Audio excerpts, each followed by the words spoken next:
Allez, on va s'occuper à présent de la zone header. Allez, c'est parti. Bien, donc on garde bien à l'esprit du général vers le détail. Donc là, ici, le général, il est en place. Donc maintenant, on va pouvoir rentrer dans le détail de la zone header. Alors déjà, hop, au niveau de la zone header, je vais écrire ici, choisissez, attention, décidément, choisissez une pizza. Donc voilà, on va pouvoir proposer comme ça une pizza. Donc j'actualise mon truc, voilà, choisissez une pizza. Alors on va aller s'occuper maintenant de notre zone header au niveau CSS. Alors ce que l'on va faire déjà, c'est de donner un petit padding, parce que là c'est quand même un peu engoncé. Donc on va dire que on voudrait un padding haut, bas, allez, 20 pixels, et par contre gauche-droite, rien, 0. Voilà. Donc là ici, CTRL S, on va se retrouver avec un padding haut, bas de 20 pixels. Il pourrait être intéressant pour nous de centrer notre texte à l'intérieur du header. Donc là on va servir de la propriété texte line, et là je vais dire center, et notre texte va être centré au sein du header. Bien, on va peut-être grossir aussi le texte. Alors je vais faire un font size. Par contre, je suis en train de penser que j'aurais bien été chercher une police sur Google Font. Alors je vais mettre une pause pour me rendre sur Google Font, puis on se retrouve juste après dessus. Voilà, ça y est, j'y suis. Hop, je vais agrandir ma fenêtre. Je vais prendre la première, la Roberto, elle va très bien. Donc je clique là-dessus et je vais récupérer. Donc select this font. Voilà, on clique dessus et on va aller chercher. Donc via la méthode d'importation. La méthode link, je le rappelle, la méthode link, c'est pas une... Après, chacun fait comme il veut. Moi, je considère que c'est pas une bonne chose. Pourquoi? Parce que ça veut dire que si vous voulez appliquer la police Roberto à toutes les pages de votre site, eh bien, le lien link, là, il faudra le mettre dans toutes les pages web, c'est-à-dire ici, dans les balises aide. Bon, moi je trouve que c'est pas bien. Je préfère largement de prendre une règle d'importation, donc en cliquant sur l'import, et cette règle d'importation est à placer une fois pour toutes dans le document CSS. Comme de toute façon on est obligé d'appeler le document CSS, mais il contient directement lui la règle d'importation, c'est plus simple. Et puis justement on va appliquer la police Roberto, on va l'appliquer au body pour dire voilà, la page web par défaut aura la police Roberto. Donc là je peux fermer Google Font, je vais actualiser et voilà, ça y est, on passe avec une nouvelle police. Elle est sympa, celle-là, elle est assez jolie. Bon, donc du coup ici choisissez une pizza, voilà.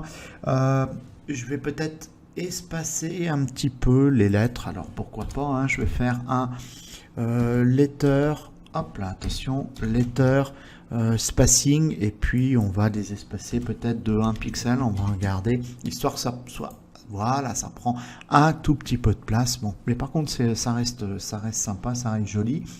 On va changer sa couleur, donc là au niveau de la couleur de la police, moi j'avais prévu du 844 D46, ça se marie bien avec le fond.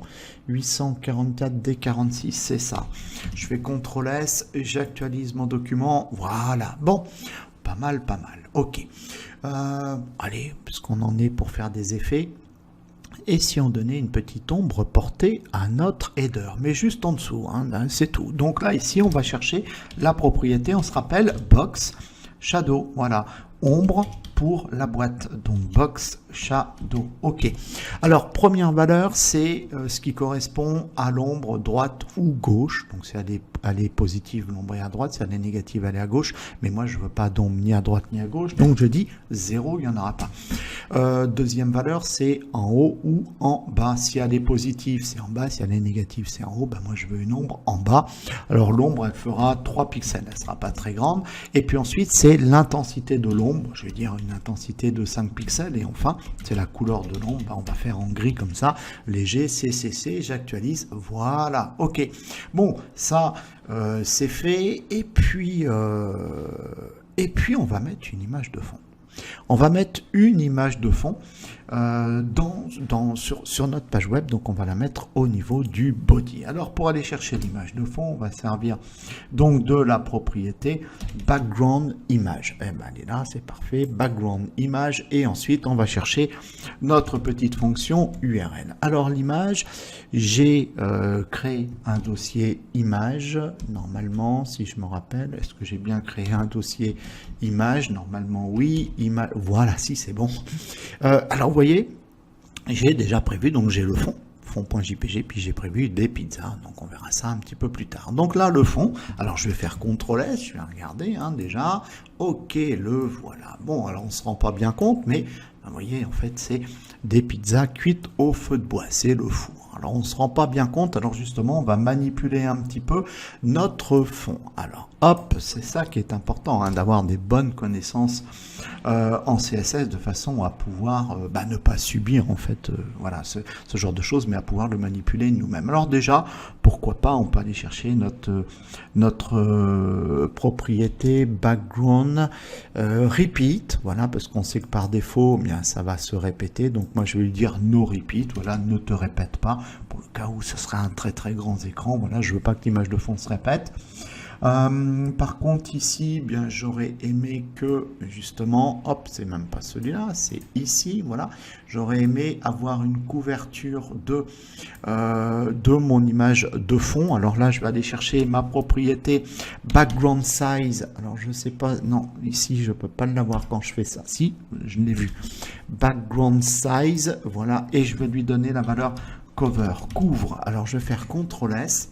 Je vais actualiser mon document, voilà. Donc cette fois, je me rends mieux compte de mon image. Alors par contre, évidemment, comme l'image est plus longue que haute, du coup je me retrouve ici avec une zone blanche. Bon, c'est pas grave, on va pouvoir le gérer, mais là au moins on se rend bien compte quand même de ce que c'est quand même mieux.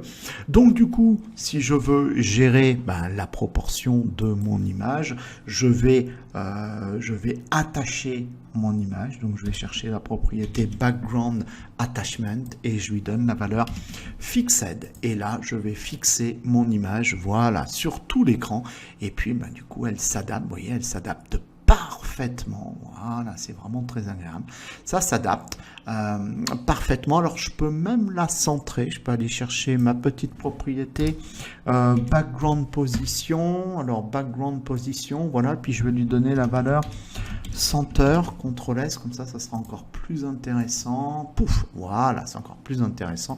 Donc on a vraiment le feu de bois en visu, voilà, et puis selon tous les écrans qui viennent visualiser la page, on a ce feu de bois, donc on donne de la chaleur, à notre page web. Bon, voilà, ça y est, vous voyez que 2-3 petites bricoles, mais ça commence à devenir extrêmement intéressant. Allez, je vous donne rendez-vous à la vidéo suivante. Je vous remercie pour votre attention.